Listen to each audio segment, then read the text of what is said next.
sa ating mahal na Diyos. So, anong ating gagawin?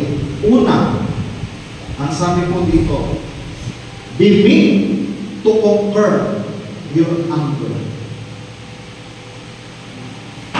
In Proverbs chapter 15 verse 1, ang sabi ng banal na kasulatan, ang malubay na sagot ay nakapapawi ng puot, ngunit ang mabigat na salita ay humihila ng galit.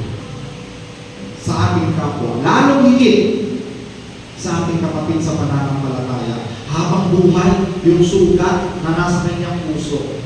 Napatawad ka na niya sa sinabi mo, pero hindi niya makakalimutan yung ginawa mo sa kanya. Ano ba po yung ating gagawin? Yung problema sa atin minsan bilang isang tao, once na na-touch yung ating ego, yung ating pride, sinigawan ako nito, hindi ako papayag, sisigawan ko din siya. Magsisigawan na kayong dalawa. Saan mauuwi ang inyong pag-uusap? Kahit sinisigawan ka na, kahit binumura ka na, kahit dinuduro-duro ka na sa galit niya, suklihan natin ang malumanay na pananalita. At doon niya ma-realize na hindi tayo deserving doon sa kanya pagkagalit.